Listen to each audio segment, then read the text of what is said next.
I put every Navy SEAL on a pedestal. It's easy to do. It's easy to do. You read the books about them, you see movies about them, superhuman. But what happens is, once you drop your own limitations, so one thing we do bad in life is we put all these people above you. Never put anybody above you, man. Make it an even playing field. But you can't make it an even playing field if you're not working your fucking ass off. I'm not saying not to respect people. You gotta respect people. But if you're playing tennis, right now there's tennis going on here in Queens.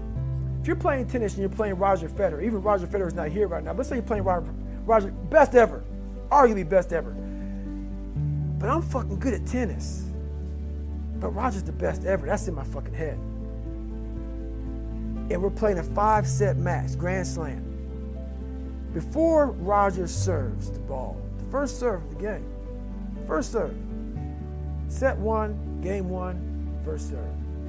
In your mind, you're thinking, man, that's the best fucking person in the world to serve. This is how I thought about Navy SEALs. So what happens is, 2 sets fly by. Roger fucking smokes you 6-0, 6-0, or 6-0, 6-1. You're like, wow, man, I can play with this motherfucker. But by the time you realize you can play with Roger Federer, It's too late. it's too late. So that's what I mean by that. Don't go into any competition of life, physical, mental, emotional, whatever it may be, too late. You gotta try so hard. Know that you've worked hard as fuck to be on the even playing field. So I did that. So once I did that, your eyes open up. So now you don't see Roger Federer as Roger Federer. You see him as a fucking tennis player. So now you're competing on the first serve. So you give yourself a chance to win. So when I went to Navy SEAL training, after my first Hell Week, second Hell Week, third Hell Week, I was like, man, I can compete with these guys. Not only compete with them, I'm gonna go another level. Because I started seeing, I put these guys and a lot of people on a pedestal. But it also hurt me. It hurt me too. Because when you put people on a pedestal, you expect people to be at a certain level. So I was living off of, wow, all these mythologies of what a special forces guy is. You get up, you don't sleep, you run on broken legs, I'm just like, I really fed into all that shit, man. So it actually helped make me who I am. But I started looking around, seeing, man, these are really, a lot of them are normal fucking guys. And that disappointed me, but it shouldn't have. My expectations were of myself. I was grouping everybody. So that's where I realized being uncommon amongst uncommon, it's really about yourself. It's you against yourself. It's not you against them. But it sounds like that because really these guys are uncommon. Once you become a Navy SEAL or whatever you become, a big CEO, you're now common again.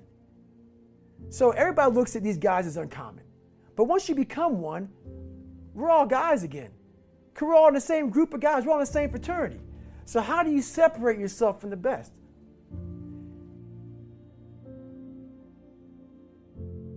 Talk about the repetition in my book a lot. Yeah. Gotta get the reps in.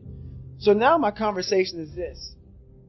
I never set out to write a book. When I was in the dungeon and no one was coming back to help me, I just wanted that reflection in that accountability mirror that I hated so badly to be something that gave me pride, to be something that made me feel. It's not about money. It's not about success. It's not about people. Oh my God, that's David Goggins. Sign my book. No. When I started this journey out years ago, it's about, I just want to learn to read. So now I'm at a place now where I see the possibilities of human potential. What are we capable of? Is the conversation now. The conversation now is how can I now talk to people in a way they can understand the message that I have for so many people. So that's the new conversation now is that you are constantly evolving. You never stay, either you're getting better or you're getting worse, you're not staying the same. So for me, I have to constantly be getting better. I have to constantly be evolving my message. So I'm constantly thinking in the quietness of my mind. That's a key point too. The world is so fast-paced. The world is so noisy. So my conversation now a lot of times is, my God, slow down. The world can take you here, be there, be everywhere, and I lose myself sometimes. So I catch myself in the airport, I catch myself in the plane while I'm writing stuff down. Okay, remember this, remember that. And I'm like, hey, hang on a second, God. What got you here? This isn't what got you here. Slow the fuck down. Go back to the quiet place of that dirty mirror in that $7 a month place you used to live in. That's where you grew. So that's what I'm constantly reminding myself of. Go back to your roots. I'm not saying go back to hell. I'm saying don't forget where you come from. As you start to explode out of the gate when you become someone, my conversation is, do not forget your roots. Do not forget your roots. Don't let this become so big that you lose yourself amongst the noise. Go back to the quietness of what made you successful. That's the conversation now. It's a constant reminder of that.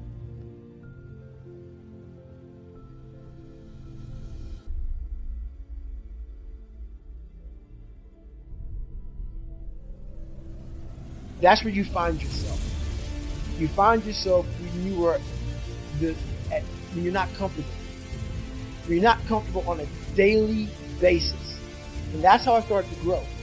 Like I said about the mind, it wants to put you in that nice 72-degree temperature with everything right there. It wants to be in that nice with a little massage therapist. That's where your mind wants to be. It doesn't want to be, and we're going to talk about Hell Week. So it doesn't want to be in Hell Week. In Hell Week, I was in 3 of them. I finished 2 of them in 1 year. Only person to ever do that in still history. There's been people who have gone through a couple of Hell Weeks, but in like 5 years, 6 years, 7 years, 8 years. I was in 3 in 1 year. They say it takes off 3 to 5 years of your life. So Hell Week is 130 hours of continuous training. You might get 2 hours of sleep. And what it does is, it's designed to break a man. To break a man down to the parts where, like I talk about the surface, how it's fixing the surface. If you only fix the surface, you will never get through Hell Week. Because what it does, it starts to bring out these demons. Because even though there's a lot of yelling and stuff like that, there's times where it's very peaceful in a very eerie way. So the first hour of the 130 is breakout. They're shooting guns, it's loud, it's noisy, your mind is in chaos. When your mind's in chaos, you can't think. So you're having fun. Yeah, this is great. Yeah, we're in Hell Week, we're Navy SEALs, or trying to be Navy SEALs, we're badasses. Then what they do, and I don't even think that they understand what they're doing, but I studied the mind. It's perfect. It's psychological warfare. They go from an hour, the first hour when you're going crazy. The second hour of the 130, they put you in the cold water. It's called surf torture. Now they don't call it surf torture because it's a kinder, gentler word. It's called surf acclimation. They put you out there. No one's quit yet. It's only been an hour. Maybe a couple of guys have. And you're in the Pacific Ocean, which is never warm. You're all linked arms. You're sitting there and the waves are crashing over you. I went through winter Hell Weeks, which is cold. The Pacific Ocean is like 50 degrees. It was 49 this particular night in my 3rd Hell Week. And what it does is it makes your mind flip out. We've been doing this now for 3 weeks, being in this water. But for some reason now, the water is colder than it's ever been. It's not. Our minds are fragile. We can process a day. It's hard to process 130 hours. There's no end. There's no end. So the mind starts to ramp up.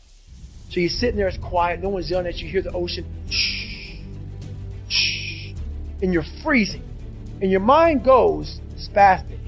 Starts to think, how about another 129 hours? You're not going home, you're getting yelled at, you can be frozen. So you panic, you freak out, and you want to quit. What I realized about the mind is those people who can be in that time and embrace that time and be in that moment and not allow the mind to go to 129 hours on hour 1. It's the control that we don't have in our minds. It's the control that you had to have for 3 months when you're miserable, when you're suffering, when you're laying on the floor, when you're doing all the disciplines it takes to be a monk. You cannot think about the whole process. It will make you, it will make you so insanely crazy. It's impossible. It's inhumane what I'm about to do to myself. You have to be able to break all these big, humongous, painful things in life down to the smallest molecule. That's all the brain can handle. The brain can't handle hours and hours and hours of suffering. But it can handle right now, I'm in the Pacific Ocean. And it's very cold. And this is what I'm doing. Don't think about the rest of it. So that's what I learned from Hell Week. That's what I learned from being in 3 Hell Weeks. That's what I learned from all the military. I went to Ranger School. I went to all these different schools to learn all of that. To learn how the mind processes. So I talk about theorists. I talk about practitioners. A theorist is a person who reads a book. Doesn't do it. Reads a book. Learns about something. And then talks about it. A practitioner is myself. A practitioner is a person like me. I wanted to be an expert in the mind. A mental toughness guy. Beyond mental toughness. The only way to do that in my eyes is to put yourself in hell. Put it in hell repeatedly. Repeatedly put yourself in hell and study how you process it. And that's how I was able to come up with all these different ways, all these different tools to slow the mind down in hell. Because the mind just speeds up. The mind wants to get out of the painful situation, the suffering. It can't process it. So that's what I realized by going through all these different processes of being in Hell Weeks. There's some times where the mind gets overwhelmed and you cannot slow it down. But by these certain tools I developed, by not allowing your mind to get away from the moment, you have to think about the exact moment that you're in. But I saw when I was younger, the moment became too big. When it became too big, I spazzed out and I would quit. But now I don't think about even like an hour from now I'll be eating. I don't even go there. Because then your mind, no, we must embrace this, because now you have to be a leader in this moment. It's not about you just getting through it. I had 5 guys, and 6 including me, in my boat crew. Now I was the boat crew leader. So now another trick is this: if you don't think about yourself, there's no pain, which can also lead to pain later on in your life. But in these moments when you're struggling, if you are a true leader and you're worried about your men or women beside you, your mind doesn't care how cold you are. Your mind's only worried about taking care of the men and women beside you. So I started realizing, man, if I take care of these cats to my left and my right in the worst moments, my mind is no longer thinking about, you're miserable, David Goggins. Get the hell out of here. You're thinking about, how was John? How was Andy? How was Sam? How was Pete? How are you guys doing? You're not thinking about me. So there's so many things you can do to get outside your own head to then allow your body to just be like, hey, we're just a machine. But you have to let your mind be able to process all these different tactics. Do that. Take a different vantage point in life. When you are in the hell, you can't see the beauty of being in it when you're in it. Get on top of that mountaintop in your mind. Get on top of that mountaintop and look down on what you're doing. You can see a whole different world, and that world is beautiful. But you gotta get a different vantage point in the suck. Don't be in it. Spiritually, get out of it. Get that soul. Look down on what you're doing. Be amazed by the process of where you're at now and where you came from.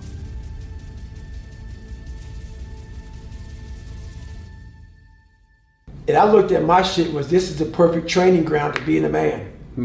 You know, a lot of people, like I was talking about, taking the path of least resistance. I believe in life you must earn the right to be called a man. And a lot of people do not think the way I do, and that's fine. I'm not asking you to be David Goggins. Trust me, it's a hard fucking road to hoe. It's not fun. Like it. It's not fun all the time.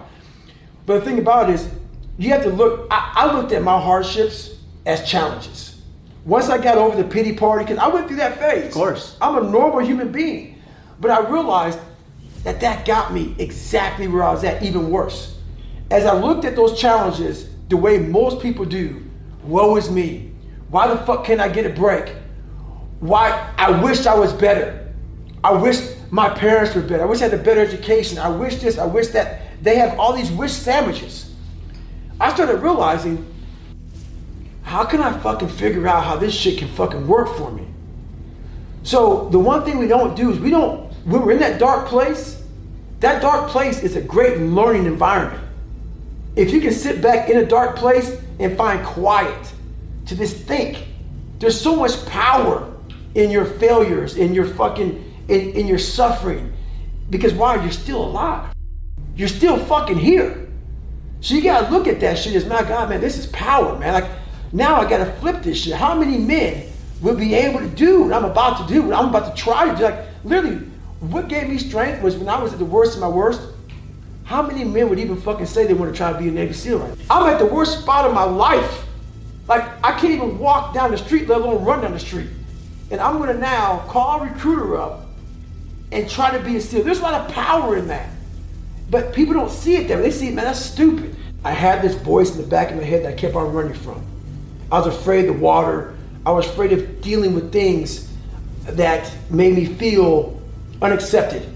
I didn't accept myself. So I kept on going towards things that I felt good. Let me go this way. But something kept on saying, motherfucker, you have it, man. You got it, man, but you're gonna have to fail a lot. But you have it. And like I said, that voice kept on haunting me, but that voice kept on saying, if you face it, you realize it's not that bad.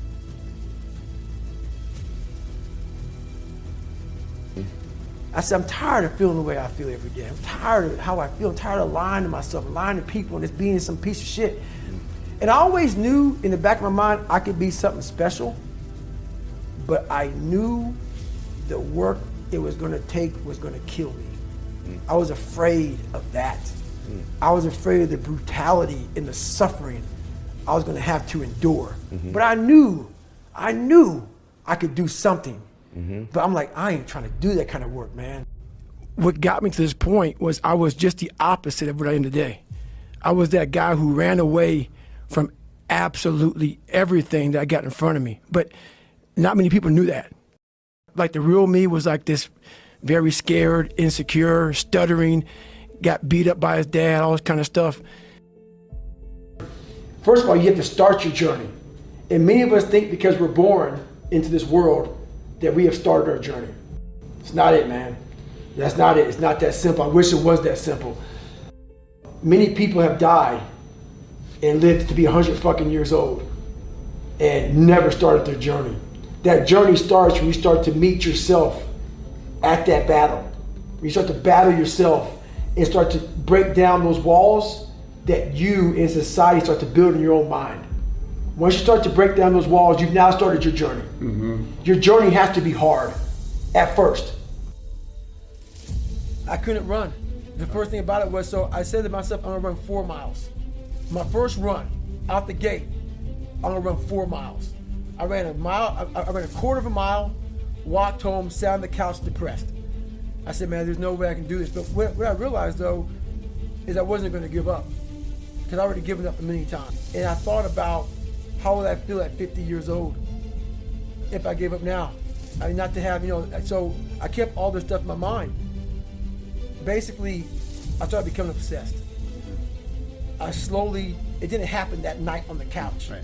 Over a period of time, I started becoming obsessed with studying, with weight, with being somebody, with making people who thought I was gonna be nothing kind of like feel like shit. I became obsessed with, you have to make this right. And the only person who could do it is yourself. So I became obsessed with just being obsessed. The reason why we go back to old habits is because our goals are too lofty. We're not achieving our goals fast enough. So what happens is, we're very impatient nowadays.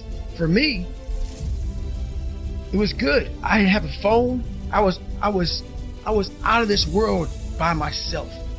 It was a race against David Goggins. It wasn't a race against, God, I want to look good for this person or that person. It was me. I got to change myself. So for me, if I lost 5 pounds in a week, I got a feeling. I allowed myself to feel proud of that. I didn't look at, I got to lose 106 pounds. I'm like, man, I went from 297, now I'm 292. In 1 week, man, I'm killing it. We're not proud of ourselves for the small accomplishments. What we need is we need this monstrosity of a thing to happen and say, I did it. Nah. There's a process that you have to go through, and patience is the process. And if you don't have patience, after a week, I haven't lost 30 pounds, man, I'm done. I'm over it. So that's what I found out with people, man. They're not patient enough to realize and to enjoy the moment. Not live in it. Just enjoy it. There's no finish line in life. But enjoy that moment. Roger that, man. I lost 5. Let me go 10 next week. So that's the whole thing about it. That's how people lose it. It starts with yourself, man. You got to start diving into those things that you are afraid of. You don't gain confidence by going to the spot that makes you feel good. It's going to be a false reality. And the second life gives you that challenge, all you want to do is go back to what made you confidence or what gave you confidence. Is that happy spot? No. What gives you confidence, what gave me confidence, was spending years at a kitchen table trying to learn how to read and write on my own. Realizing I can't learn the way you learn. I can't. But I can learn. What gives you confidence, not being afraid, is overcoming the fear. I used to stutter severely bad. So right now,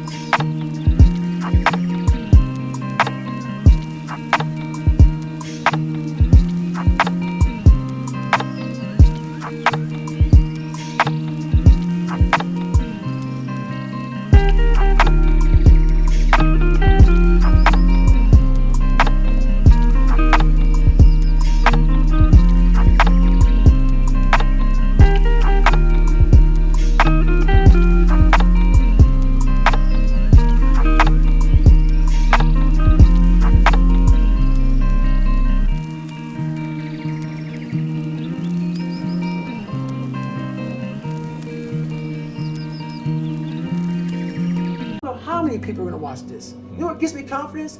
Is knowing I no longer care if I sit here and start stuttering to you. Yeah. That's what gives me confidence, is facing these things, overcoming them. And maybe not overcoming them every day, but facing them and facing them and facing them. Pretty soon like this, you know what, man, this is where it's at. It's not in that comfort zone. It's in the discomfort zone is where my confidence is getting built. Mm-hmm. That's where it's getting built. But people want an easier answer. Yeah. There has to be an easier way. There's not. I'm sorry. I searched for it my entire life. You cheated, I did. You lied. I lied. I did everything. And I still felt empty. Mm-hmm. I coach a lot of people nowadays, billionaires, who call me on the phone and say, man, I'm still missing something. It's because they did what they were good at. And they have this beautiful family, 2-3 houses, cars, everything. Has everything in the world. On the outside looking in, like, my God, man, how can you be unhappy? I walk around with a backpack with all my stuff in it, and no car. Right. And I walk around happiest person in the world. Have nothing. Happy as hell. It's because I found out the whole key to life. It's not in all that. You have to face yourself. So many people live to be 100 years old and they die miserable, having everything, because they never examined. I call it my live autopsy. You never examine this. Happiness, peace, enlightenment, it's all up here, man. It's all up here. And when I start talking like this, people go, man, you know, no. It's the truth, man. Yeah, it is true. It's all up here. You just got to be willing to go and face it. And that's the hard part. I saw a Rocky train in the movie, but I see what I went through in real life. That movie's a fraction. That all those movies I watched that inspired me, they're all fractions of the real work I put into my life. And I don't ever talk about it enough. The amount of work I put into being who I am, I don't have enough time in the fucking day. Like, I don't talk about it. I don't brag about it. No one even knows about it. Like 99.9% of the shit I did to get to where I'm at today was alone. Alone. Out there running in cold, in heat, suffering, in pools, trying to swim. At home in a fucking room by myself, trying to teach myself how to read and write, how to study. You know, no one saw that shit. There was no video camera, there was no podcast, there was no Who's David Goggins. It was me. Just for me trying to get in the military, which everybody can do. It's easy. Just trying to learn how to read and write was something that blows Rocky away. So all these different challenges that I've been through in my life, I've easily, you know, I don't look at that movie the same way, because I'm proud of what I created, but I'm more proud I created it without an audience, without a cheering squad, without someone like, you know, like you run the Boston Marathon and people love that race. They run so fast because for 26.2 miles, there's a motherfucker that's, come on man, you got it, you can do it. You know who you are when there's no motherfucker out there when you're running. And you're at mile 75 of a 150-mile race, and ain't nobody cheering for you. You're broken, you're fucking defeated. It's you and you alone in your fucking head. And I stayed that way for the better part of 30 fucking years, trying to figure this shit out. And once you figure it out, you look at everybody and say, hey, so you're all broken now. You know, is that how you want to be? Yep. If you can feel, if I could put my brain in your fucking head, you said the same fucking thing. You would no longer think I was fucking crazy. You no longer think I was sadistic. You realize, motherfucker, this guy found it. There has to be something so deep in you that drives you. So what really does it for me is I know what we're capable of. And I know that most human beings aren't willing to go where I am. And that's a very, very dangerous thing. I'm not saying I'm better than anybody else. Everybody has this talent. It's not a talent. It's just realizing that we stop way short of our true potential. So through my life, I realize these things. And I know what gives me fuel is I know that most people who are blessed with so much talent, great parents, great upbringing, didn't come from where I come from. They're gonna quit before me. Having all the tools that they have, they didn't have the ability to examine themselves. When you have everything so nice in life, it's great to have a great life. But what happens is you don't self-examine. You don't do a live autopsy. When you have a fucked up life, it almost forces you to do a live autopsy. It forces you to find strength from places that no one looks from. Because food is not at the ready. You know, I have a learning disability. It's not at the ready. I can't just pick up a book and start reading. Right. There's preparation behind everything I fucking do. There's everything I do has to come with so much fucking preparation. It's despicable. It makes me sick. My own personal life makes me sick. That's why I'm so disciplined now. Without my self-discipline, there is no David Goggins. Like I can't stop reading. I won't be able to read tomorrow. I will lose it that fast. I cannot stop.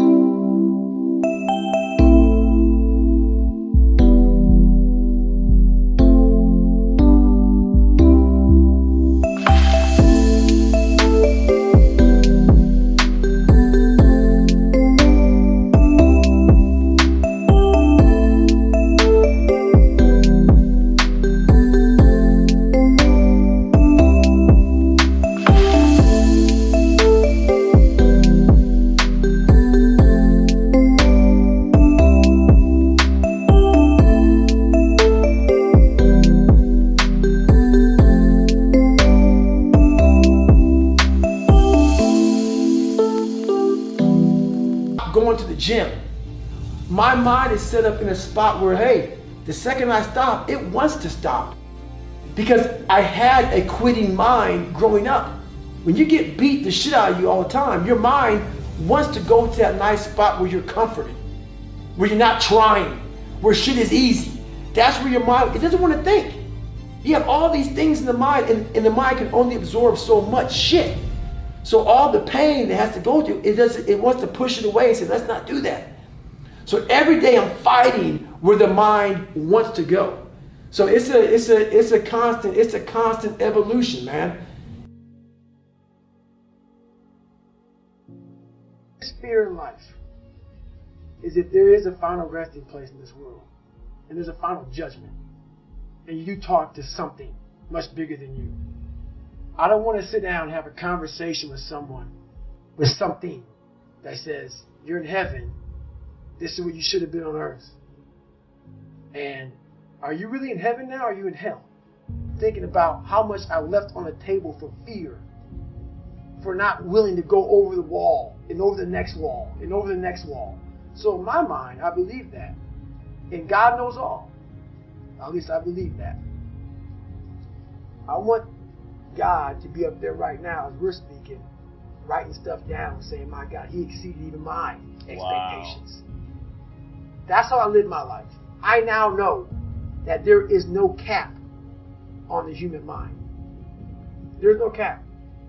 We cap it ourselves. Some of us are going through fucking hell. Maybe not as bad as me, maybe worse than me. Sure.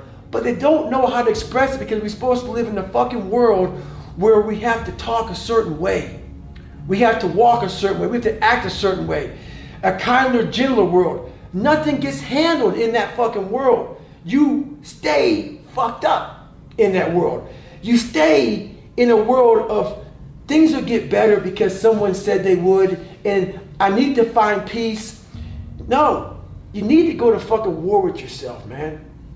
At the end of that fucking war, you'll sit back all damaged and bruised and scarred up and fucked up, and maybe your psoas muscles so tight that you may lose 2 inches on your fucking body. Who knows? But then that fucking war, you're gonna sit back on a couch, maybe have a fucking glass of water. If you drink a beer, you drink a beer. The war may be 30 fucking years, but when it ends, you will know what the fuck it's all about then. And then you'll find your fucking peace. You'll find your fucking peace then. But until then, you'll always be searching to find that nice, kind book that guides you beyond all your personal suffering and shit. That miracles your fucking ass to peace. It doesn't happen, man. Maybe it does for some people, but you're just scratching the surface of real life.